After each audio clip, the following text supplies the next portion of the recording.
সারাটা দিন মেয়ে নিয়ে ঘুরে বেড়ানো উড়নচণ্ডী এবং একেবারে দায়িত্বজ্ঞানহীন ছেলে বিক্রম জীবনটা তার ফুর্তি করেই কেটে যাচ্ছিল। তবে হঠাৎই একদিন অ্যাক্সিডেন্টে তার বেস্ট ফ্রেন্ড এবং তার স্ত্রীর মৃত্যু হলে তাদের 2 বছরের বাচ্চার দায়িত্ব এসে পড়ে বিক্রম এবং প্রীতি নামের এক মেয়ের উপর।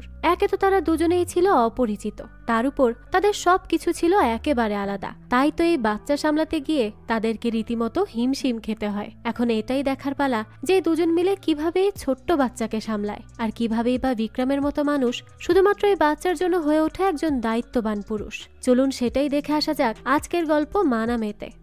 গল্পের শুরুতেই আমাদেরকে একটি পাহাড়ে ঘেরা বাড়ি দেখানো হয়। সেই বাড়িতে থাকা দম্পতি তখন তাদের একমাত্র ছেলে বিক্রমের জন্মদিন উপলক্ষে অনেক আয়োজন করে এবং আশেপাশের বাচ্চাদের এই আয়োজনে ডেকে আনে। বিক্রমের মা বিক্রমকে কল করতে নেয়। বিক্রম তো তখন লন্ডনে ছিল, তো তারা কল করবে তার আগেই দেখানো হয় যে এইদিকে লন্ডন এয়ারপোর্টে দাঁড়িয়ে বিক্রমের বন্ধু অনুরাগ তাকে কল করতে থাকে। তাকে দেখে অনেক বেশি চিন্তিত মনে হচ্ছিল। তখনই আমরা বিক্রমকে দেখতে পাই। সে তখন স্মিতা নামের এক সুন্দরীকে পটানোতে ব্যস্ত। কিন্তু এর কয়েকদিন পরেই স্মিতার বিয়ে, তাই সে বিক্রমকে মোটেই পাত্তা দিচ্ছিল না। তখনই তার বাবা মা তাকে জন্মদিনে উইশ করার জন্য কল করে। বিক্রম তো তাদেরকে বলে যে সে ব্যস্ত আছে, এটা বলেই সে কল কেটে দেয়। তখন ছেলের এমন আচরণ দেখে তো তার মা অনেক বেশি কষ্ট পায়। এটা দেখে বিক্রমের বাবা তো বিক্রমের মার মন ভালো করার জন্য সেখানে আসা সব বাচ্চাদের নিয়ে কেক কাটে আর বেশ এনজয় করতে থাকে। তো তখনই দেখানো হয় যে এদিকে অনুরাগ বিক্রমকে কল করে এবং তাকে বলে যে আজ তার জন্মদিন, সে তার সাথে দেখা করতে চেয়েছিল, কিন্তু আজ তাকে আর তার ওয়াইফ পল্লবীকে আর্জেন্টলি ইন্ডিয়া যেতে হবে, কারণ পল্লবীর বেস্ট ফ্রেন্ডের এঙ্গেজমেন্ট। তো এটা বলেই অনুরাগ তাকে উইশ করতে যাবে, কিন্তু তার আগেই বিক্রম খুবই বিরক্ত হয়ে কল কেটে দেয়। তো এখানে বিক্রম সম্পর্কে আপনাদেরকে কিছু জানাই। আসলে সে ছিল একজন প্লে বয়। সে প্রায় সময়ই নতুন নতুন মেয়েকে পটানোর চেষ্টা করত। তাছাড়া তার পরিবার কিংবা তার বন্ধুদের সাথে সে ভালো আচরণ করত না, সবাইকে সে গ্র্যান্টেড হিসেবে নিয়ে নিয়েছিল। তো যাই হোক, এর পরই দেখানো হয় যে পরদিন সকালে বিক্রমের ঘুম ভাঙে। সে তখন স্মিতার সাথেই ছিল, তাকে পটিয়ে ঠিকই তার সাথে রাত কাটায় সে। তো তার ঘুম ভাঙে কলের আওয়াজে। তার কাছে অনুরাগের কল আসতে থাকে, কিন্তু সে কল ধরলেই একজন পুলিশ অফিসার কথা বলতে থাকে এবং তাকে বলে যে ফোনটি যার, সে এবং তার ওয়াইফের আজ অনেক ভয়াবহ অ্যাক্সিডেন্ট হয়েছে, তাদের অবস্থা খুবই ক্রিটিক্যাল। তাই বিক্রম যেন তাড়াতাড়ি করে ইন্ডিয়া চলে আসে। বিক্রম তো তখন তার একমাত্র বেস্ট ফ্রেন্ডের অ্যাক্সিডেন্টের কথা শুনে আর মোটেও দেরি করে না, সেখান থেকে দ্রুত এয়ারপোর্টে চলে যায় এবং ফার্স্ট ফ্লাইট নিয়ে সেখান থেকে ইন্ডিয়া ব্যাক করতে থাকে। রাস্তায় তো তার মন অনেক বেশি খারাপ ছিল, আর তখনই সে অনুরাগের সাথে আগে কাটানো সময়গুলোর কথা মনে করতে থাকে। আসলে অনুরাগের কোনো পরিবার ছিল না। কলেজ লাইফেই তার বিক্রমের সাথে দেখা হয় এবং তারা বেস্ট ফ্রেন্ড হয়ে ওঠে। অনুরাগের ফ্যামিলি বলতে বিক্রমই ছিল। বিক্রম কখনো অনুরাগকে একা ফিল করতে দিত না। তারা সব সময় একসাথে থাকতো এবং একসাথে অনেক মজা করেই কলেজ লাইফ পার করে তারা। কলেজ শেষেই তো অনুরাগ লন্ডনে স্কলারশিপ পায়, আর বিক্রমও তখন তার সাথে থাকার জন্য লন্ডনের একটি ইউনিভার্সিটিতে পড়তে আসে। কিন্তু সেখানে এসেও সে বিদেশি মেয়ে পটাতে ব্যস্ত হয়ে পড়ে। এদিকে অনুরাগ তো অনেক মন দিয়ে তার পড়াশোনা কন্টিনিউ করতে থাকে। তারপরে একদিন তার পল্লবীর সাথে পার্টিতে দেখা হয়, আর তারা একে অপরের সাথে কথা বললে এটা জানতে পারে যে তাদের ভাবনা চিন্তার অনেক মিল রয়েছে, আর এর থেকে তাদের একে অপরের প্রতি ভালো লাগা জন্মায়, আর পরবর্তীতে তারা বিয়েও করে নেয়। তো তখন দেখানো হয় যে পল্লবী একদিন অনুরাগের কাছে তার পরিবার নিয়ে জানতে চায়। সে তখন বিক্রমকে দেখিয়ে বলে যে বিক্রমই হলো তার পরিবার। এসব কথা ভাবতে ভাবতেই বিক্রম ইন্ডিয়া চলে আসে। এরপর সে তাড়াতাড়ি করে হাসপাতালে পৌঁছায়। সেখানে তার বাবাকে চুপ থাকতে দেখে বিক্রম তো কিছু একটা আন্দাজ পায়, আর তাই হয়। বিক্রম ওপরে গিয়ে দেখে যে সে আসতে অনেক বেশি দেরি করে ফেলেছে।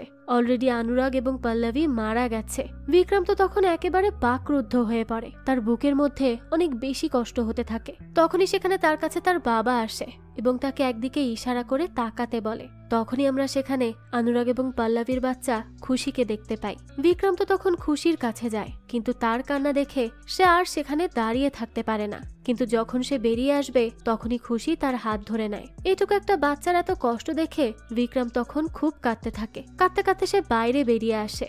এরপর সে যখন ড্রিঙ্ক করতে করতে হাঁটতে থাকে তখনই বিয়ের জামা কাপড় পরা একটি মেয়ে দৌড়ে সেদিকে আসে। তখনই বিক্রমের সাথে তার ধাক্কা লেগে যায়। সেই সময় বিক্রম দেখে যে মেয়েটি কাঁদতে কাঁদতে অনুরাগ এবং পল্লবীর লাশ যেখানে রাখা সেই রুমে চলে যায়। আসলে এই মেয়েটি হলো পল্লবীর বেস্ট ফ্রেন্ড প্রীতি, যার আজ এঙ্গেজমেন্ট ছিল এবং সেই অনুষ্ঠান অ্যাটেন্ড করার জন্যই অনুরাগ এবং পল্লবী লন্ডন থেকে ইন্ডিয়া এসেছিল। তো তো দেখা যায় প্রীতি তখন সেখানে গিয়ে তাদের লাশের পাশে দাঁড়িয়ে অনেক বেশি কান্না করতে থাকে। এর মাঝেই সেখানে খুশিকে দেখতে পেয়ে সে তার কাছে যায়, কিন্তু খুশি যেন কষ্ট না পায় এজন্য সে তার নিজের চোখের পানি মুছে নেয়। খুশিও তখন কি বুঝে যেন নিজের চোখ নিজেই মুছে নেয়। এরপর যখন প্রীতি তার কোলে করে খুশিকে নিয়ে বের হয় তখন বিক্রম তাকে অবাক হয়ে দেখতে থাকে। এর পর দিনই দেখানো হয় বিক্রমের বাবা এবং প্রীতি কাউন্সিলিং অফিসে আসে। তখন কাউন্সিলর মহেন্দ্র বলতে থাকে যে খুশির দায়িত্ব নেওয়ার জন্য কাউকে প্রয়োজন, কিন্তু কে তার দায়িত্ব নিবে এটাই হলো প্রশ্ন।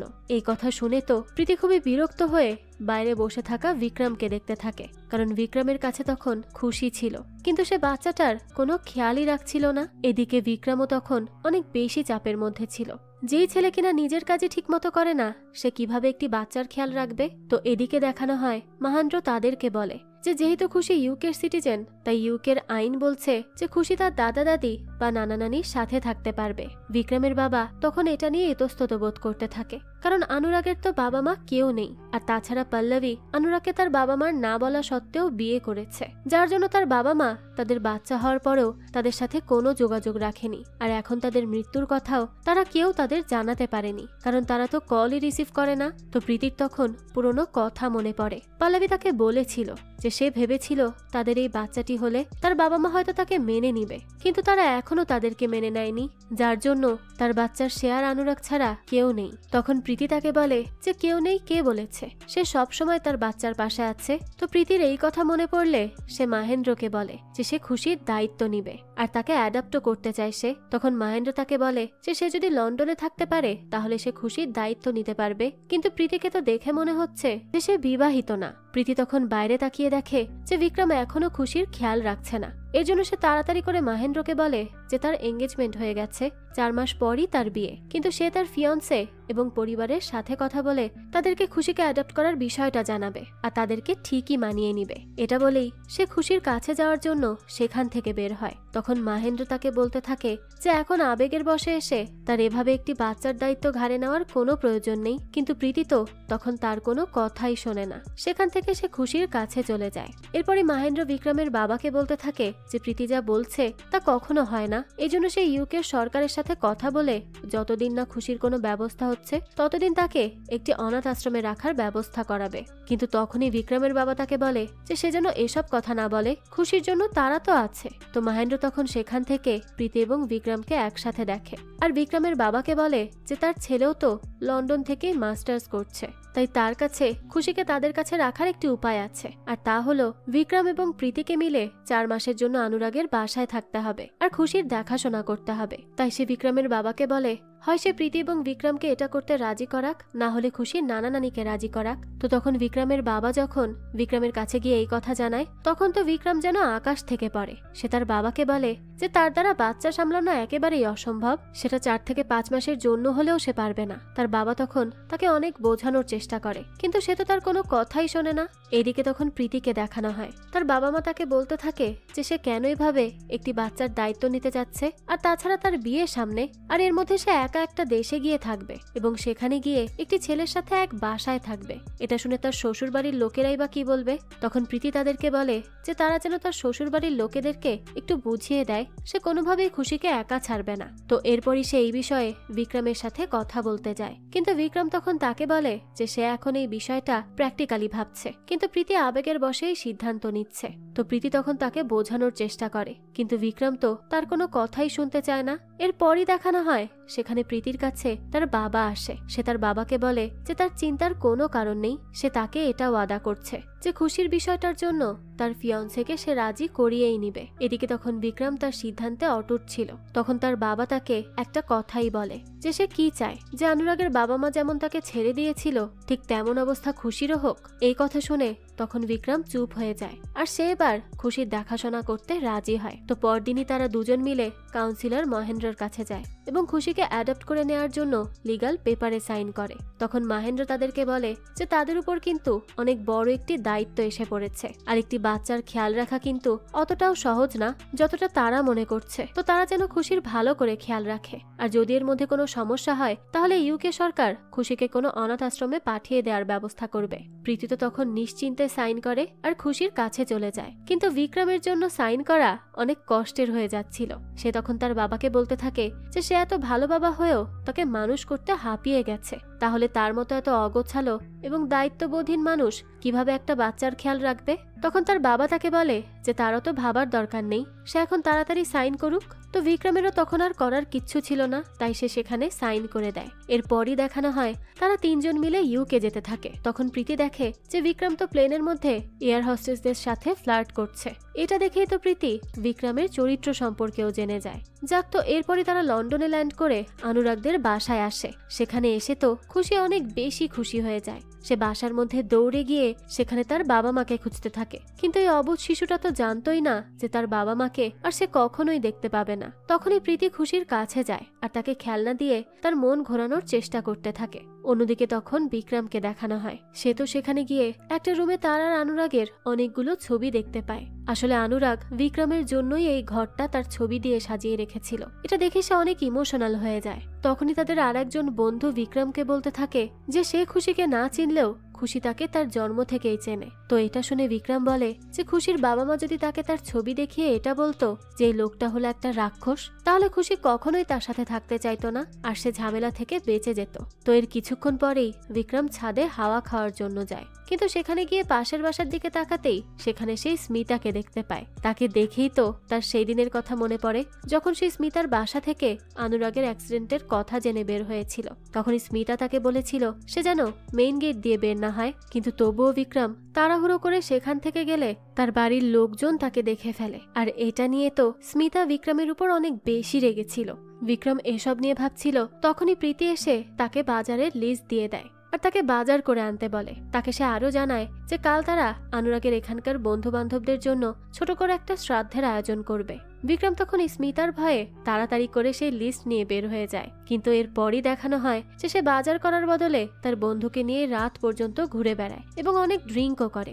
এরপরই সে রাতে মাতাল হয়ে নাচতে নাচতে বাসায় আসে। প্রীতি তো তার উপর অনেক বেশি রেগে যায় এবং তাকে বলে যে সে বাজার করতে না পারলে তাকে বলতে পারতো। তো তখনই সেখানে বিক্রমের বন্ধু বিশাল বাজার নিয়ে আসে। প্রীতি তখন তাকে ধন্যবাদ জানায়। সেও তখন মাতাল অবস্থায় একটি ব্যাগ ফেলে দেয়। তাদের এই মাতলামি দেখে তো প্রীতি খুব বেশি বিরক্ত হয়ে যায়। এর পরদিনই দেখানো হয় যে অনুরাগ আর পল্লবীর শ্রাদ্ধতে সবাই একে একে আসতে থাকে। তখনই সেখানে একটি লোক এসে বিক্রম আর প্রীতির সাথে দেখা করে এবং তাদেরকে বলে যে সে হলো অনুরাগের রেস্টুরেন্টের বিজনেস পার্টনার। এরপরই সে তাদেরকে বলতে থাকে যে মানুষ অনেক বেশি ভালো কাজ করলে হয়তো তাদের মতো বন্ধু পায়, তারা যেটা তাদের বন্ধুর জন্য করছে তা সচরাচর কেউ করতে পারে না। এরপরই সে বিক্রমকে বলে যে সে যেন একদিন সময় করে তার রেস্টুরেন্টে আসে, রেস্টুরেন্ট নিয়ে তার বিক্রমের সাথে কিছু কথা আছে। তো এরপরই দেখানো হয় রাতের বেলা প্রোগ্রাম শেষ হয়ে গেলে প্রীতি বিক্রমকে বলে যে তার সাথে তার কিছু কথা আছে।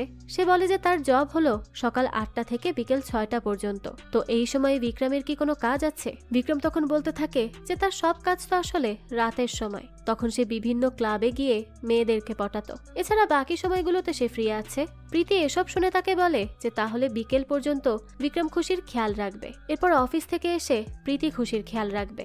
বিক্রম এতে রাজি হয়ে যায়। দৃশ্য চলে যায় পরদিন সকালে। ঘুম থেকে উঠে এসে বিক্রম দেখে যে প্রীতি খাবার বানাচ্ছে এবং খুশি বসে খেলা করছে।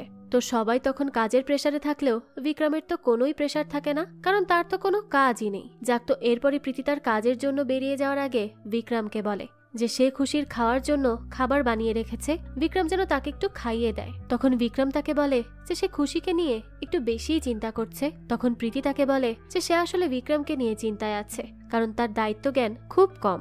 যাক, তো এরপরে প্রীতি সেখান থেকে চলে যায়। বিক্রম তো খুবই অপমানিত হয় আর খুশিকে বলে যে তারা এখন নিজেদের মতো মজা করবে। তো এরপরই তারা পুতুল নিয়ে খেলতে থাকে, কিন্তু একটু পরেই আবার বিক্রম চিপস নিয়ে বসে পড়ে। এরপর আমাদেরকে দেখানো হয় প্রীতি সারাদিন তার অফিসে অনেক কাজ করতে থাকে।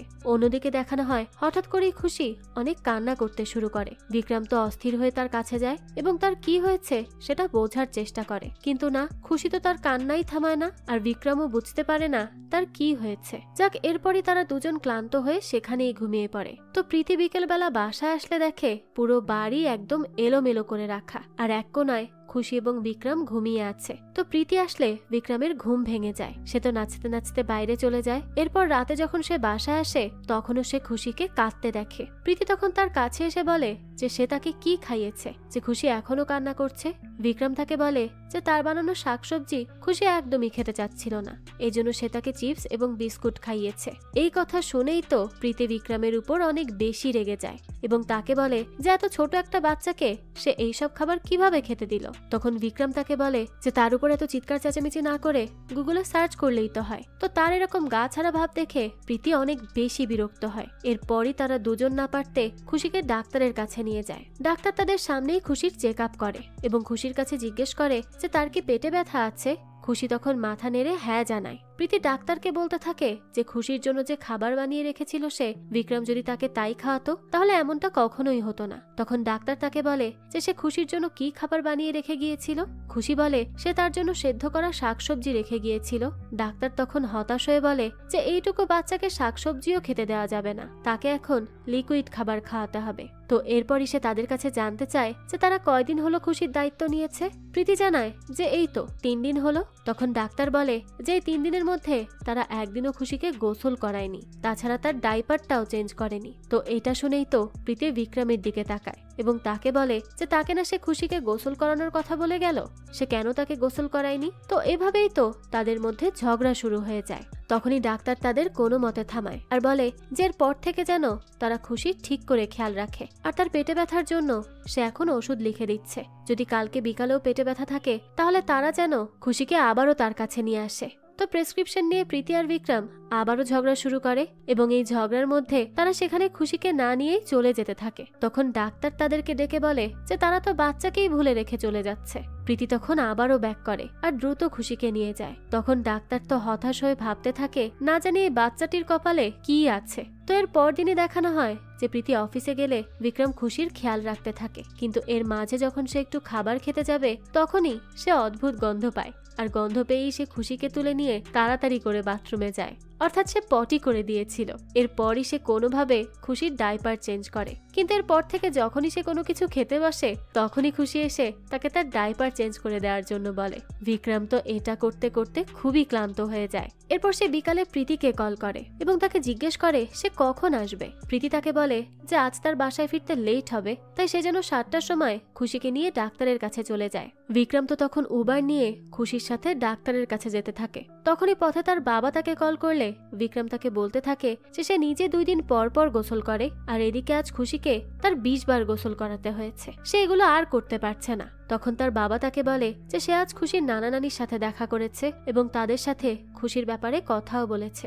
খুশির নানা তো এখনো রেগে আছে, কিন্তু তার নানি খুশির জন্য অনেক চিন্তিত, তাই সে তাকে তাদের নাম্বার পাঠিয়ে দিচ্ছে সে যেন তাদের সাথে খুশির বিষয় নিয়ে আর একটু ভালো করে কথা বলে নেয়। এটা শুনেই তো বিক্রম অনেক বেশি খুশি হয়ে যায় এবং তার বাবাকে তাড়াতাড়ি করে তাদের নাম্বার পাঠিয়ে দিতে বলে। এরপরই সে হাসপাতালে পৌঁছে সবার আগে খুশির নানিকে কল করে। খুশির নানি তো তখন ভয়তে তাড়াতাড়ি বাইরে আসে বিক্রমের সাথে কথা বলার জন্য, কারণ হুট করেই খুশির নানা জেগে যেতে পারে। তো সে বিক্রমের কাছে জিজ্ঞেস করে যে তার নাতনি এখন কেমন আছে। ঠিক তখনই বিক্রমের অ্যাক্টিং শুরু হয়ে যায়। সে তাকে বলতে থাকে যে কি আর বলবো, একটা বাপ মা মরা বাচ্চা আর কিভাবেই বা ভালো থাকবে, তাছাড়া খুশি তো অনেক বেশি অসুস্থ, তাকে সে এখন ডাক্তারের কাছে নিয়ে এসেছে। ডাক্তার তাকে এখন বড় বড় ইনজেকশন দিচ্ছে। তো সে যখন এগুলো বলছিল তখন সেখানে ডাক্তার খুশিকে নিয়ে এসে তার কথা শুনে তার দিকে অবাক হয়ে তাকিয়ে থাকে যে এই লোক কত বড় ঢপবাজ। তো এরপরই বিক্রম খুশি কান্না করছে এটা বলে দ্রুত কল কেটে পেছনে ফেরে। তখন ডাক্তার তাকে বলে যে তার অভিনয় দেখে তো তার মুখে অস্কার ছুঁড়ে মারতে ইচ্ছা করছে। তো এরপরই সে খুশিকে তার কাছে দেয় এবং বলে যে আসলে খুশির জ্বর হয়েছিল, তাকে ওষুধ লিখে দিয়েছে সে, এগুলো খাওয়ালেই সে সুস্থ হয়ে যাবে। তো এরপরই বিক্রম খুশিকে নিয়ে বের হয়ে একটা ট্যাক্সি ঠিক করে, তার মধ্যে সে খুশিকে বসিয়ে দেয়। কিন্তু ঠিক তখনই সেখানে একজন সুন্দরী বিদেশি মেয়েকে দেখলে সে তো তার সাথে ফ্লার্ট করতে শুরু করে দেয়। তখন সেখানে প্রীতি আসে এবং খুশি কোথায় সেটা জিজ্ঞেস করে। বিক্রম তখন তাকে বলে যে এই তো খুশি তার পাশের ট্যাক্সিতেই আছে, কিন্তু যখন সে পেছনে ফেরে তখন দেখে যে সেই ট্যাক্সিওয়ালা তো খুশিকে নিয়ে সেখান থেকে চলে যাচ্ছে। এটা দেখেই তো তারা তখন অনেক বেশি ঘাবড়ে যায় আর পাশে একটি গাড়ি পেলে সেই গাড়ি নিয়ে ট্যাক্সি ফলো করতে থাকে। এদিকে তখন ওই ট্যাক্সি ড্রাইভারকে দেখানো হয়, সে তার বসকে কল করে বলে যে বাচ্চাটাকে তারা পেয়ে গেছে। তখনই আমাদেরকে তার বসকে দেখানো হয়, সে আর কেউ না বরং অনুরাগের রেস্টুরেন্টের বিজনেস পার্টনার জোসেফ ছিল, যে কিনা সেই দিন অনুরাগ এবং পল্লবীর সাথে গিয়েছিল। তো সে তার লোককে বলে যে তারা যেন এখন খুশিকে মেরে ফেলে, সে নিশ্চয়ই এটা রেস্টুরেন্টের সম্পূর্ণ মালিক হওয়ার জন্য করছিল। তো সেই লোকেরা তখন খুশিকে নিয়ে তাদের আস্তানায় যায়, সেখানে গিয়ে খুশিকে তারা মেরে ফেলবে। ঠিক তখনই সেখানে বিক্রম চলে আসে এবং সব কয়টাকে আচ্ছা মতো মারতে থাকে। বেশ অনেকক্ষণ ফাইট করার পরেই বিক্রম তাদের হাত থেকে খুশিকে ছাড়াতে সফল হয়, কিন্তু জোসেফ তো এই খবর শুনে তার লোকেদের উপর অনেক বেশি রেগে যায়। তো এরপরই এদিকে প্রীতিকে দেখানো হয়, সে খুশির মাথায় হাত দিয়ে দেখে যে তার তো অনেক বেশি জ্বর। এটা দেখেই সে রেগে মেগে বিক্রমের কাছে আসে। প্রীতের পর তাকে বলে যে তার আসলে বিক্রমের উপর ভরসা করাই উচিত হয়নি। শুধু তার না, তার সাথে সাথে অনুরাগ এবং পল্লবীরও তার উপর বিশ্বাস করা একদমই উচিত হয়নি। তারা তো তাকে বলতো যে যদি কখনো খুশির কোনো সমস্যা হয় তাহলে সবার আগে নাকি বিক্রম এগিয়ে আসবে, কিন্তু বিক্রম তো শুধু নিজেকে চেনে, তার আর কারো প্রতি কোনো টান নেই। তো এইসব কথা শুনে বিক্রমের অনেক বেশি খারাপ লাগে আর তখনই সে প্রীতিকে সরি বলে খুশির কাছে যায় আর তাকে গিয়ে জড়িয়ে ধরে। সে বুঝতে পারে সে খুশিকে অবহেলা করেছে। তো এরপর থেকে বিক্রম খুশির অনেক বেশি যত্ন নিতে থাকে, তাকে সে আর নিজের বোঝা মনে করে না, বরং তাকে ভালোবেসে তার খেয়াল রাখতে শুরু করে। তো তাদের এমন বন্ডিং দেখে তো প্রীতিও অনেক বেশি খুশি হয়ে যায়। এরপর থেকে তারা তিনজন মিলে খুব ভালোভাবেই সময় কাটাতে থাকে। তখনই একদিন তারা পার্কে যায়, তখন প্রীতির কাছে তার ফিয়ন্সে কার্তিকের কল আসে। সে তার সাথে কথা বলতে থাকলে বিক্রম সেখানে খুশিকে নিয়ে খুব মজা করতে থাকে। তবে সেই সময় তার গায়ে ধাক্কা লেগে তার ফোন পড়ে যায়। তখনই প্রীতি বিক্রমকে বলে সে এটা কি করলো, তার কি কোনো আইডিয়া আছে যে কার্তিককে কনভিন্স করতে তার কত কষ্ট করা লাগছে। তখন বিক্রম তাকে বলে যে এত কষ্ট হলে সে কার্তিককে ছেড়ে দিক, দুনিয়াতে কি ছেলের অভাব আছে নাকি? এমন অনেক ছেলেই আছে যারা বিয়ে করে নিজের জীবন বরবাদ করতে রাজি হয়ে বসে আছে। তো এটা শুনে তো প্রীতি তাকে বলে যে শোনো, ওয়াদা নামেরও একটা জিনিস আছে, সে বা তার পরিবারের কেউ যদি কাউকে ওয়াদা করে তাহলে তারা সেটা কখনোই ভাঙে না। তখন বিক্রম তাকে বলে যে সে যেন তাকে ওয়াদা করে যে সে আর কখনো তার সামনে ওয়াদা নিয়ে কোনো কথা বলবে না। এটা শুনেই তো প্রীতি খুবই বিরক্ত হয় আর খুশিকে তার কাছ থেকে নিয়ে সেখান থেকে চলে যায়। এরপরই দেখানো হয় প্রীতি তার একজন ক্লায়েন্টের কাছে তার ডিজাইন দেখাচ্ছিল, কিন্তু তখনই তার ক্লায়েন্ট তাকে বলে যে তার এখনো অভিজ্ঞতার কিছুটা কমতি আছে, এটা বলেই সে ওখান থেকে চলে যায়। প্রীতির তো এটা শুনে মনটাই খারাপ হয়ে যায়। এরপরই দেখানো হয় বিক্রম তাদের বাসার সিলিং এর কিছু কাজ করছিল, তখনই নিজে থেকে খুশি তার উপর তদারকি করতে থাকে। সে তাকে বলে যে তাকে তার বস হওয়ার কোনো প্রয়োজন নেই। তখন তো খুশি রেগে গিয়ে মই নাড়াতে শুরু করে দেয়। বিক্রম তো এটা দেখে চিৎকার করতে থাকে আর তার এমন চিৎকার শুনে দ্রুত সেখানে প্রীতি চলে আসে, কিন্তু প্রীতি এমন ভাবে সেখানে এসেছিল যে বিক্রম তো তাকে দেখে আপনা আপনি মই থেকে পড়ে যায়। এরপরই তো সে হাতে অনেক ব্যথা পায়। তো এর কিছুক্ষণ পরই তার মা তাকে ভিডিও কল দেয় আর তাকে জিজ্ঞেস করে তার হাতে কি হয়েছে আর কিভাবে হয়েছে সেটাও জানতে চায়। বিক্রম তখন তাকে বলে যে সে খুশির সাথে ছিল, কিন্তু তারপর কিছু একটা দেখে তার মাথা ঘুরে যায়, তাই সে উপর থেকেই পড়ে যায়। প্রীতি তো তখন তাকে এগুলো বলতে মানা করে। তো এরপরই বিক্রমের মা বিক্রমকে বলে যে তার একা সবকিছু সামলাতে অনেক কষ্ট হচ্ছে, তাই না? তার চিন্তার কোনো কারণ নেই, সে এখান থেকে তার জন্য অভিকে পাঠিয়ে দিচ্ছে। তো পরদিনই দেখা যায় অভি সেখানে চলে আসে। সে ছিল আর এক পাগল, সে তো সারাক্ষণ ভিডিও করতে থাকে এবং তা আপলোড করতে থাকে। মোট কথা সে একজন ইনফ্লুয়েন্সার ছিল। তো সে এসে তো শুধু সবকিছুর ভিডিওই করতে থাকে, আর যার জন্য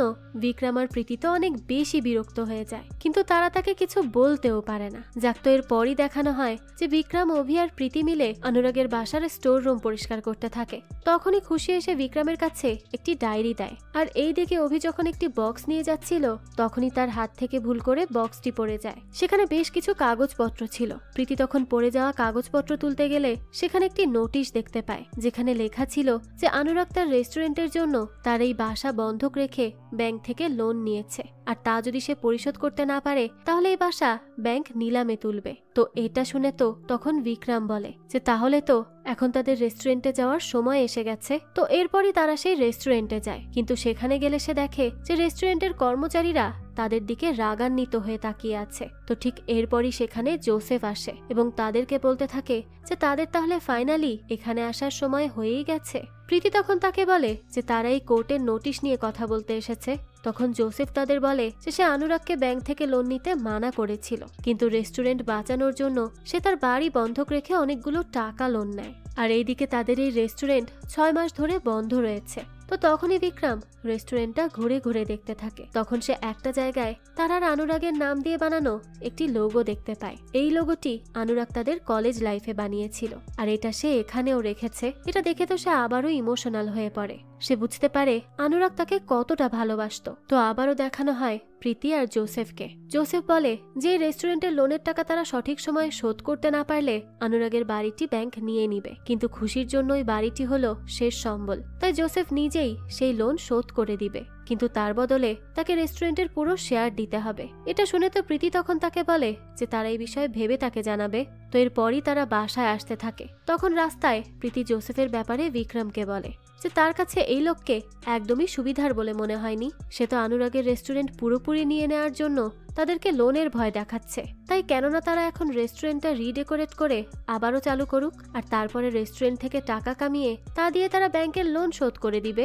তখন বিক্রম বলে যে হ্যাঁ, তারা তো এটা করতেই পারে। তখন আবার প্রীতি বলে কিন্তু রেস্টুরেন্ট চালানো তো এতটাও সহজ না। তখন বিক্রম তার কনফিউশন দূর করার জন্য খুশির সামনে দুটো আঙুল রাখে এবং তাকে একটি চুজ করতে বলে। খুশি তখন রেস্টুরেন্ট ওপেন করার আঙুল চুজ করে। এতে তো তারা সবাই অনেক বেশি খুশি হয়ে যায়, আর এভাবেই বিক্রম প্রীতির মনে সাহস যোগায়। পরদিনই তারা রেস্টুরেন্টে যায় এবং জোসেফকে বলে যে তারা এই রেস্টুরেন্টটা রিওপেন করবে। তখন জোসেফ তাদের বলতে থাকে যে তাদের হাতে কি এত সময় আছে নাকি। তখন প্রীতি তাকে বলে যে আসলেই তাদের হাতে অনেক কম সময়, এজন্য তারা সেদিন থেকেই রেস্টুরেন্টের ডেকোরেশনের কাজ শুরু করে দেয়। সবাই মিলে একসাথে অক্লান্ত পরিশ্রম করে রেস্টুরেন্টটিকে খুব সুন্দরভাবে ডেকোরেট করে। এরপরই প্রীতি ঠিক করে যে তারা রেস্টুরেন্ট ওপেন করার আগে কিছু প্রমোশনাল শুট করবে, কিন্তু শুটিং এর দিন দেখা যায় যে সেখানে মেইন মডেল আসেনি। এটা আসলে জোসেফেরই কাজ ছিল, সে ইচ্ছে করেই এসব করছিল। তো প্রীতি তখন কি করবে না করবে তাই নিয়ে চিন্তায় পড়ে যায়। ঠিক তখনই সেখানে অভি আসে এবং তাকে বলে যে তার কাছে অনেক ভালো একজন মডেল আছে। এটা বলেই সে সেখানে বিক্রমকে ডেকে আনে। এরপরই বিক্রম শুটিং করতে শুরু করে। সে তো অনেক ভালোভাবেই সব করছিল, কিন্তু এরপর যখন তার কো অ্যাক্ট্রেসকে হাক করার সময় আসে তখন কেন যেন সে প্রীতির সামনে এটা করতে পারছিল না। কিন্তু এটা দেখে তো প্রীতি তার উপর অনেক বেশি রেগে যায় এবং তাকে বলে যে সারাক্ষণ যেই ছেলে মেয়েদের পেছনে আঠার মতো লেগে থাকে সে এখন একটি মেয়েকে হাক করতে পারছে না। তো এরপরই সে বিরক্ত হয়ে তাকে বয়স্ক লোক সাজিয়ে শুটিং কমপ্লিট করে। তখন জোসেফ তাদেরকে এত ভালো করে সবকিছু করতে দেখে অনেক বেশি জ্বলতে থাকে। এরপরই সে তার লোকেদের দিয়ে রেস্টুরেন্টের কিচেনের চুলা অন করে দেয়, আর সেদিকে একটা বল ফেলে খুশিকে পাঠায় এবং বাইরে দাঁড়িয়ে খুশির চিৎকার করার অপেক্ষা করতে থাকে। বুঝুন এই লোক কতটা শয়তান। কিন্তু তখনই দেখা যায় যে কিচেনের ভেতর থেকে বিক্রম খুশিকে নিয়ে বের হয়। তো এরই কিছুক্ষণ পর সেখানকার শেফ বাইরে বেরিয়ে এসে বলে যে তাদের তো গ্যাস শেষ হয়ে গেছে। এটা তো সে তাদেরকে আগের রাতেই বলল, আর ঠিক এ কারণেই খুশির কিচ্ছু হয় না, কারণ সিলিন্ডারে তো গ্যাসই ছিল না। অর্থাৎ জোসেফের এই পরিকল্পনাও ভেস্তে যায়। তো এরপরই আসে রেস্টুরেন্টের ওপেনিং এর ডেট। সেদিন প্রীতি অনেক সুন্দর করে সাজে। বিক্রম তো তখন তার থেকে চোখই সরাতে পারে না, সে তো তাকে মুগ্ধ হয়ে দেখতে থাকে। যাক, তো এরপরই তারা সবাই মিলে রেস্টুরেন্টে এসে অনেক মজা করে আর রেস্টুরেন্টটা নতুন করে ওপেন করে। সবার তো এই রেস্টুরেন্টটা খুব পছন্দ হয়েছিল। তো এরপরই রাতে দেখানো হয় যে বিক্রম অনুরাগের বানানো সেই লোগোর সামনে বসে একা একাই ড্রিঙ্ক করছিল, আর অনুরাগের কথা সে অনেক মনে করছিল।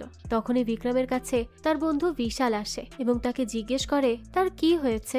বিক্রম তখন তাকে বলে যে অনুরাগ চলে যাওয়ার পর সে অনেক বেশি একা হয়ে গিয়েছিল, কিন্তু প্রীতি তার জীবনে আসার পর থেকে তার কোনো ব্যাপার নিয়ে তেমন কোনো চিন্তাই হয় না, আর সে তো এখন প্রীতিকে ভালোও বেসে ফেলেছে। তো তখনই আমাদেরকে প্রীতিকে দেখানো হয়। দেখা যায় তার কাছে কার্তিকের মেসেজ আসে এবং সে তাকে বলে যে সে তার কাছে লন্ডনে আসছে। তো এই মেসেজ দেখে তো প্রীতি অনেক বেশি হয়রান হয়ে যায়।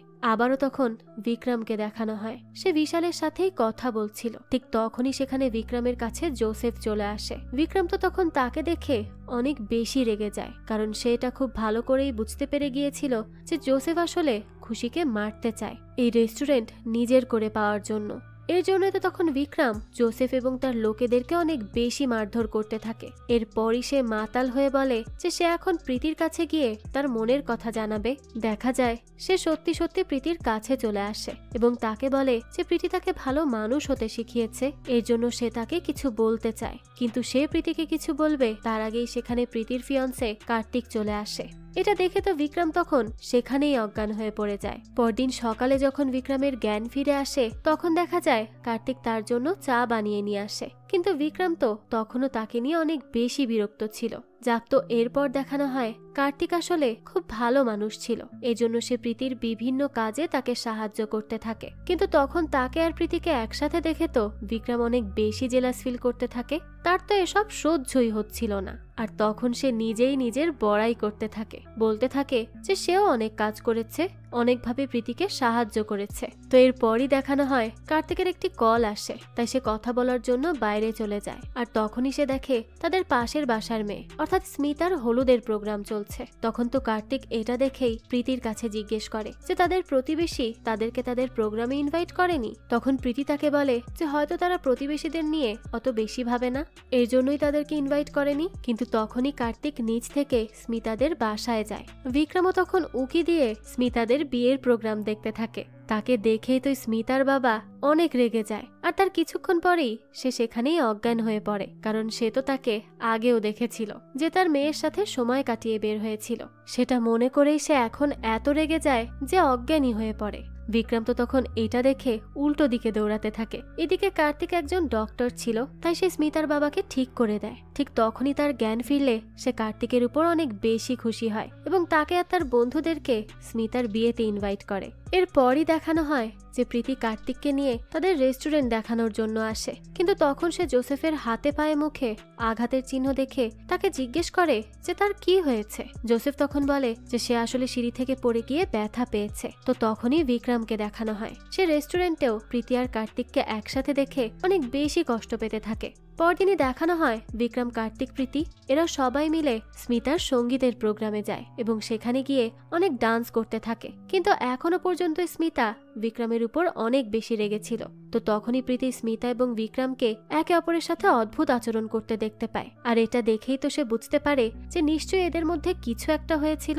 তো পরদিনই দেখানো হয় যে স্মিতা তার উডবি হাজবেন্ডের সাথে শপিং করার জন্য যায়, কিন্তু সে যখন চেঞ্জিং রুমে যায় তখনই সেখানে বিক্রম তার কাছে আসে এবং তাকে বলে যে তার উপর কেন রেগে আছে সে আগেরবার যা করেছিল তার জন্য সে অনেক বেশি সরি, আর এরপর থেকে সে কখনো তার চেহারাও তাকে দেখাবে না। তো তাদের এই কথাবার্তা তখন বাইরে থেকে স্মিতার ফিয়ন্সে শুনে নেয়, আর সে তো তখন অনেক বেশি রেগে যায়, অর্থাৎ বিক্রম আবারও স্মিতাকে সমস্যায় ফেলে দিল।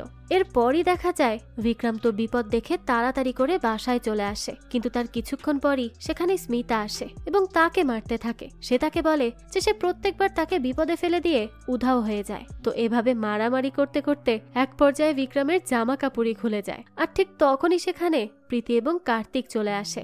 আর তাদেরকে এই অবস্থায় দেখে তো তারা হয়রান হয়ে যায়। তারা তো এটা মনে করে যে তারা দুজন হয়তো ঘরের মধ্যে কোনো উল্টো পাল্টা কিছু করছিল, এজন্যই সে বিক্রমের উপর অনেক বেশি রেগে যায় এবং তাকে বলে যে বাসায় একটি ছোট বাচ্চা থাকে, তার সামনে সে কিভাবে এগুলো করতে পারে, তাই সে যেন এই বাসা থেকে এক্ষুনি বেরিয়ে যায়। বিক্রম তখন তাকে অনেক বোঝানোর চেষ্টা করে, কিন্তু প্রীতি তো তার কোনো কথাই শোনে না, যার জন্য শেষ পর্যন্ত বিক্রমকে সেই ঘর ছেড়ে চলেই যেতে হয়। সে তার ব্যাগ গুছিয়ে সেখান থেকে বের হবে, তখনই সেখানে চাইল্ড অফিসার চলে আসে।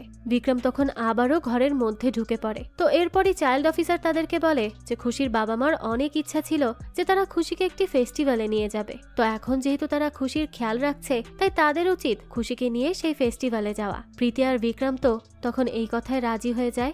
এরপর প্রীতি, বিক্রম এবং কার্তিক মিলে খুশিকে নিয়ে ট্রেনে করে সেই লোকেশনে যায়। সেখানে গেলে স্টেশনে তাদের সাথে একটি মেয়ে দেখা করতে আসে। মেয়েটির নাম হলো সোনিয়া। তো সে এসেই তাদেরকে বলে যে সে হলো তাদের ট্যুর গাইড। তো এরপর তারা সবাই মিলে গাড়িতে করে যেতে থাকলে পথে সোনিয়া বিক্রমের সাথে বেশ ফ্লার্ট করতে থাকে। বিক্রম তো তখন অনেক বেশি অকওয়ার্ড ফিল করছিল। তো এরপরই তারা একটা জায়গায় খেতে যায়। সেখানে গিয়ে খাবার খেতে খেতে হঠাৎ করেই প্রীতির হিচকি আসতে শুরু করে। ঠিক তখনই দেখা যায় খুশি তাকে দেখে মা বলে ডাকে, আর এটা শুনেই তো প্রীতি তখন অনেক বেশি খুশি হয়ে যায়, আর তার হিচকিও যেন কোথাও উধাও হয়ে যায়। তো এটা দেখে বিক্রমও খুশির কাছে যায় এবং তাকে বলে যে প্রীতি যদি তার মায়ের মতো হয় তাহলে বিক্রমও তো তার বাবার মতো, তাই না? তাহলে সে তাকে একটু বাবা বলে ডাকুক। কিন্তু সে অনেকবার করে বললেও খুশি তো তাকে কোনোভাবেই বাবা বলে ডাকে না, যার জন্য বিক্রমের অনেক বেশি মন খারাপ হয়ে যায়। এরপরে গাড়ি চালাতে চালাতে তার মাথায় একটি বুদ্ধি আসে। সে হিচকে আসার অ্যাক্টিং করতে থাকে। তার মনে হয় যে এটা করলে হয়তো খুশি তাকে বাবা বলে ডাকবে, কেননা সে তো প্রীতিকেও তার হিচকে আসার সময় মা বলে ডেকেছিল। কিন্তু এটা করতে থাকলে তখনই হঠাৎ ওই সোনিয়া মেয়েটা তাকে কিস করে বসে। আর বিক্রম তো এটা দেখে খুবই আশ্চর্য হয়ে যায় আর তার হিচকিও আপনা আপনি চলে যায়। আর সেখানে থাকা প্রীতি আর কার্তিকও এই ব্যাপারটা দেখে হা হয়ে যায়। যাক, তো এরপরই তারা একটা হোটেলে যায়, কিন্তু সেখানে গিয়ে দেখে যে সেখানে তো মাত্র আর 2টি রুম খালি ছিল। তখন কার্তিক বলে যে সে প্রীতির সাথে এক রুমে থাকতে পারবে। বিক্রমের তো এটা একদমই ভালো লাগে না, কিন্তু তখনই দেখা যায় প্রীতি কার্তিকের সাথে রুম শেয়ার করে থাকার জন্য রাজি হয়ে যায়। বিক্রমেরও তো তখন আর কিছুই করার থাকে না, বেচারাকে চুপচাপ সবকিছু মেনে নিতে হয়। তো এরপরই তারা নিজেদের রুমে চলে যায়। কার্তিক তখন প্রীতিকে বলে যে সে তার বাবা মাকে খুশির ব্যাপারে মানিয়ে নিবে, সে যেন কোনো চিন্তা না করে, সে তার সাথে খুশিকে রাখতে রাজি। এটা শুনেই তো প্রীতি তখন অনেক বেশি খুশি হয়ে যায়। এদিকে বাইরে বসে তখন বিক্রম অনেক চিন্তা করতে থাকে। সে ভাবতে থাকে যে ভেতরে কার্তিক আর প্রীতি না জানি কি করছে। আসলে সে রুম পায়নি, তাই বাইরেই ছিল। তো তখনই দেখা যায় সোনিয়া তাকে চিন্তা করতে মানা করে এবং তাকে একটি মেয়েদের পার্টিতে নিয়ে যায়। সেখানে গিয়ে তো বিক্রম মেয়েদের মাঝে অনেক মজা করতে থাকে, কারণ তার তো এসবই পছন্দ ছিল। অনেকদিন পর এরকম পার্টিতে এসে সে বেশ এনজয় করে। কিন্তু এরপরই দেখা যায় সে হোটেলের সামনে মাটিতে পড়ে আছে। ঠিক তখনই তার কাছে কার্তিক আর প্রীতি আসে এবং তারা এসে বিক্রমকে বলে যে সোনিয়া একজন ঠকবাজ মেয়ে, সে তাদেরকে বোকা বানিয়ে তাদের সব জিনিসপত্র নিয়ে চলে গেছে। তো এটা শুনে তো বিক্রম একদমই অবাক হয়ে যায়। সে তো বুঝতেই পারেনি একটা মেয়ে তাকে এভাবে ঠকিয়ে চলে যাবে। যাক, তো এর পরদিনই তারা টাকা পয়সা ছাড়াই হট এয়ার বেলুন ফেস্টিভ্যালের দিকে যেতে থাকে। তো তখন তারা বুঝতে পারে না যে তারা ফেস্টিভ্যালে কি করে যাবে, কিন্তু সেই সময় তারা একটা ভ্যান আসতে দেখতে পায় আর তাদেরকে থামালে সেই ভ্যানে থাকা বৃদ্ধ দম্পতি তাদের অবস্থা দেখে তাদেরকে বেলুন ফেস্টিভ্যালে নিয়ে যাওয়ার জন্য রাজি হয়ে যায়, কারণ তারাও সেখানেই যাচ্ছিল। তো সেখানে যাওয়ার পরে সেই দম্পতির একজন বিক্রমের কাছে আসে এবং তার কাছে জিজ্ঞেস করে যে প্রীতি তার কে হয়। বিক্রম তখন তাকে মিথ্যা কথা বলে এবং বলে যে প্রীতি হলো তার ওয়াইফ এবং তাদের সাথে আসা কার্তিক হলো তাদের চাকর। যাক, তো এরপরই রাতের বেলা বিক্রম খুশির অনেক ভালো করে খেয়াল রাখতে থাকে। এরপর সকালে যখন তারা খুশিকে নিয়ে সেই ফেস্টিভ্যালে যায়, তখন সেই বৃদ্ধ দম্পতি বিক্রম আর প্রীতিকে খুশির এত খেয়াল রাখতে দেখে এইটা মনে করে যে তারা অনেক ভালো একটা কাপল।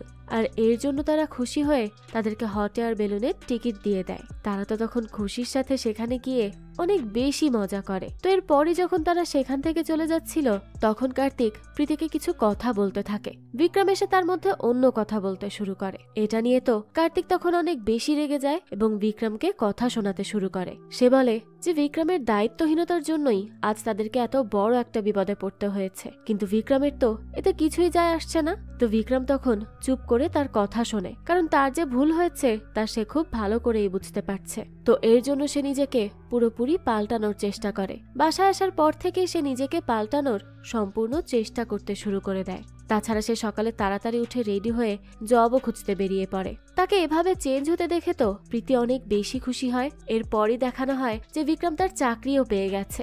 এর জন্য সে খুশির জন্য একটা গিফট কিনে নিয়ে আসে, কিন্তু বাসায় এসে দেখে সেখানে তো খুশির নানা নানি চলে এসেছে। আসলে তারা এসেছিল খুশিকে এখান থেকে নিয়ে যেতে। এটা দেখে তো বিক্রমের অনেক খারাপ লাগে। সে অনেক বেশি ভেঙে পড়ে আর তাদেরকে বলে যে তারা তার থেকে খুশিকে এভাবে নিয়ে যেতে পারে না। তখনই প্রীতি বিক্রমকে বোঝায়। সে তাকে বলে যে এটাই তো হওয়ার ছিল, খুশি তো তাদের সাথে আজীবন থাকতে পারতো না, আর তাছাড়া তাদের 4 মাসও কমপ্লিট হয়ে গেছে। তো বিক্রম তখন বুকের উপর পাথর রেখে খুশিকে তার নানা নানির সাথে যেতে দিতে রাজি হয়ে যায়। এরই কিছুদিন পর দেখানো হয় যে কার্তিক আর প্রীতিও ইন্ডিয়ায় চলে যাওয়ার প্রস্তুতি নিতে থাকে। তো এভাবে এক এক করে সবাই বিক্রমকে ছেড়ে চলে যেতে থাকলে বিক্রমের আরো বেশি খুশির কথা মনে পড়তে থাকে। তখন আমরা খুশিকে দেখতে পাই, সেও তার নানা নানির সাথে থাকতে চাচ্ছিল না। এদিকে তখন প্রীতিকে দেখানো হয় তার বিয়ের প্রস্তুতি চলছিল, কিন্তু তখন শুধু সে সব জায়গায় খুশিকেই দেখতে পাচ্ছিল। এরপর দেখানো হয় বিক্রমের তো অনেক বেশি একা লাগে এর জন্য সে লন্ডন থেকে ইন্ডিয়া ফেরত চলে আসে। অন্যদিকে তখন প্রীতিকে দেখানো হয় যে সে সবসময় খুশির পাশাপাশি বিক্রমকেও মনে করতে থাকে। সে আসলে বিক্রমকে ভালোবেসে ফেলেছিল। তো এরপরে বিক্রম বাসায় গিয়ে তার বাবা মাকে প্রীতির প্রতি তার ফিলিংসের কথা জানিয়ে দেয় আর তাদেরকে বলে যে সে প্রীতি আর খুশিকে ছাড়া থাকতে পারছে না। তখন তার বাবা মা তাকে বলতে থাকে যে যদি তার কাউকে ভালো লাগে তাহলে সে যেন তার সেই ভালোবাসা পাওয়ার জন্য তার সর্বোচ্চটা দিয়ে চেষ্টা করে। তারা আরো বলে যে বিক্রম যখন তাদের কাছে ছিল না তখন তারা তাকে অনেক বেশি মিস করেছে, কিন্তু তারা চায় না যে বিক্রমও এই একই অনুভূতির মধ্য দিয়ে যাক, তাই তার প্রীতির কাছে যাওয়া উচিত এবং তাকে তার মনের কথা জানানো উচিত। বিক্রমও তখন তার বাবা মার কথা শোনে, তাই সে খুশি আর প্রীতিকে তার কাছে নিয়ে আসার জন্য যায়। প্রথমে সে খুশির নানা নানির বাসায় যায়, কিন্তু সেখানে সবাই ঘুমিয়ে থাকলে সে খুশিকে নিয়ে চুপি চুপি চলে যেতে থাকে। তবে ঠিক তখনই খুশির নানা তাকে দেখে ফেলে আর তাকে আটকানোর চেষ্টা করলে খুশির নানি সেখানে চলে আসে আর বলে যে খুশিকে যদি কেউ খুশি রাখতে পারে তাহলে সেটা হলো বিক্রম আর প্রীতি, তাই সে যেন খুশিকে বিক্রমের সাথেই যেতে দেয়। খুশির নানাও তখন বুঝতে পারে আর তাকে খুশিকে নিয়ে যেতে দেয়। তো এরপরে বিক্রম তাদের জানায় যে সে প্রীতিকে অনেক ভালোবাসে, কিন্তু কিছুক্ষণের মধ্যেই তার বিয়ে হয়ে যাচ্ছে আর সে যদি এখন রওনা হয় তাহলে বিয়ে হওয়ার আগে সে সেখানে পৌঁছাতে পারবে না। এটা শুনেই খুশির নানা তার নিজস্ব হেলিকপ্টারে করে দ্রুত খুশি এবং বিক্রমকে প্রীতির কাছে পাঠায়। বিক্রম তো সেখানে গিয়েই প্রীতিকে বলে যে সে তাকে অনেক বেশি ভালোবাসে আর তাকে ছাড়া সে থাকতেও পারবে না। তো তখন এগুলো শুনে তো প্রীতির বাবা অনেক রেগে যায়। তবে সেই সময়ই কার্তিক এগিয়ে আসে এবং তাকে বলে যে বিক্রম অনেক ভালো একটা ছেলে, তার উচিত প্রীতিকে বিক্রমের হাতেই তুলে দেয়া। এই কথা শুনে তো প্রীতিও অনেক বেশি খুশি হয়, অর্থাৎ কার্তিকও বুঝতে পেরেছিল যে প্রীতিও বিক্রমকে ভালোবেসে ফেলেছে, তাই সে প্রীতির বাবাকে এই কথাটা বলে। কিন্তু দেখা যায় যে সেখানে হঠাৎ করেই ধামাকা হতে থাকে, যার জন্য সবাই ওখান থেকে দৌড়ে পালাতে থাকে আর এর মাঝেই খুশি একদম উধাও হয়ে যায়। তখন তো প্রীতি আর বিক্রম মিলে খুশিকে খুঁজতে থাকে। কিছুক্ষণ পরই বিক্রম খুশিকে খুঁজে পায়। সে একটি জায়গায় দাঁড়িয়ে অনেক বেশি কান্না করছিল। বিক্রম তখন খুশির কাছে দৌড়ে যায় এবং তাকে কোলে তুলে নেয়। তখন সেখানে প্রীতিও আসে। তারা এভাবেই যে কোনো সিচুয়েশনে খুশিকে আগলে রাখার চেষ্টা করবে আর এরপরই তারা তিনজন একত্রে এক পরিবার হয়ে আজীবন কাটানোর সিদ্ধান্ত নেয়। আর এরই সাথে এই গল্পটারও হ্যাপি এন্ডিং হয়। যাক, এই তো ছিল আজকের গল্প। এই গল্পটা আপনাদের কাছে কেমন লেগেছে সেটা কিন্তু অবশ্যই আমাদের কমেন্ট করে জানাবেন। যদি এতটুকু ভালো লেগে থাকে তাহলে একটি লাইক দিয়ে যাবেন। আর হ্যাঁ, আমাদের এই চ্যানেলে কিন্তু প্রতিনিয়ত নতুন নতুন ভিডিও আপলোড করা হয়। সেই সব ভিডিওর আপডেট পেতে আমাদের চ্যানেলটিকে সাবস্ক্রাইব করে বেল আইকনে অল দিয়ে রাখতে কিন্তু ভুলবেন না। আরেকটা কথা, আপনারা আমার মতো মুভি লাভারদের জন্য আমরা নিয়ে এসেছি সুলভ মূল্যে নেটফ্লিক্সের সাবস্ক্রিপশন, যেটি পেয়ে যাবেন আমাদের ফেসবুক পেজ এইচবি শপে। পেজের লিংক ডেসক্রিপশন বক্সেই দেওয়া আছে। আজকে তাহলে এই পর্যন্তই, আবারও হাজির হব নতুন কোনো ভিডিও নিয়ে। সেই পর্যন্ত সবাই ভালো থাকবেন আর আমাদের চ্যানেলের সাথেই থাকবেন। ধন্যবাদ।